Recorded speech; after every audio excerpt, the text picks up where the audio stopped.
বাগানো গোছানো চলছে, যাচ্ছি আমার মামাতো বোনের বিয়েতে।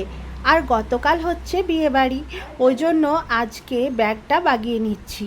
তো প্রথমেই আমি আমার শাড়ি, জামা কাপড়, নাইটি যা যা নেওয়ার সমস্ত এই ব্যাগের মধ্যে ভরে নিচ্ছি। তারপর বাকি ছেলের আমি গোছাবো, আর হাজব্যান্ড নিজেই গুছিয়ে নেবে। আর আমার জন্য ট্রলিটা নিয়ে নিলাম, আর ছেলের জন্য একটা ব্যাগ নিয়ে নেবো, কারণ কি ওর যখন তখন সমস্ত কিছু জামা কাপড় খুলে বার করতে হয়, ওই জন্য ব্যাগটাই সুবিধা হবে, আর টুকটাক অনেক কিছু ভরাও যাবে। আর শীতকাল সেহেতু মানে ওইদিকে নদী আছে, তো ওর দিকে আগেই একটু শীত পড়ে, ওই জন্য শীতেরও কিছু জিনিসপত্র অবশ্যই আমি নিয়ে নিয়েছি। তো এটা হচ্ছে তার পরের দিনের ভিডিও।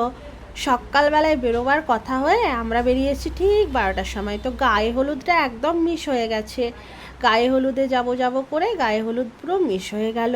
যাই হোক, এখন বাকি অনুষ্ঠানগুলোতে জয়েন করব। আর হ্যালো এভরিওয়ান, আজকে আমরা যাচ্ছি আমার বোনের বিয়েতে। ঘড়িতে বাজে 2:30, মানে গায়ে হলুদের অনুষ্ঠান অলরেডি হয়ে গেছে, আমরা পৌঁছাতে পারিনি, লেট করে ফেলেছি হয় মেয়েদের বাড়িতে, তো সেখানে যেয়ে জয়েন করব। চলো তোমরা সঙ্গে থেকো, আমার ব্লগটা এখান থেকে শুরু করছি আজকে। যাই হোক, অবশেষে কিন্তু আমরা পৌঁছালাম। তখন অবশ্য গায়ে হলুদ সমস্ত কিছু শেষ হয়ে গেছে, এখন আলতা পরা চলছে, আরও বাকি যেসব নিয়ম কানুন হয় আর কি, সেই সবগুলোই চলছে।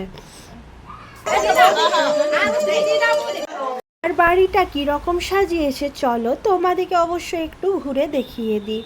তো পুরোটা তো দেখানো সম্ভব নয়, রাত্রিবেলায় দেখাবো। এই দেখো, বাড়ির মধ্যে বেশ লম্বা করে প্যান্ডেল করা হয়েছে, আর একদিকে তো এইসব নানা রকম আচার নিয়ম যেগুলো হয় আর কি, ওগুলো হতেই থাকছে। আর আমি মাঝখানে আসার পরেই আর কি খুব তাড়াহুড়ো করে রেডি হয়ে নিয়েছি। তো আজকে বিয়ের সকালে গায়ে হলুদের শাড়িটা তো আমার পরাই হলো না, ওটা তো আমার ট্রলির মধ্যে ঢুকেই থেকে গেল। তারপর আমি এখন একটা গ্রিন কালারের শাড়ি পরে সেজে নিয়েছি।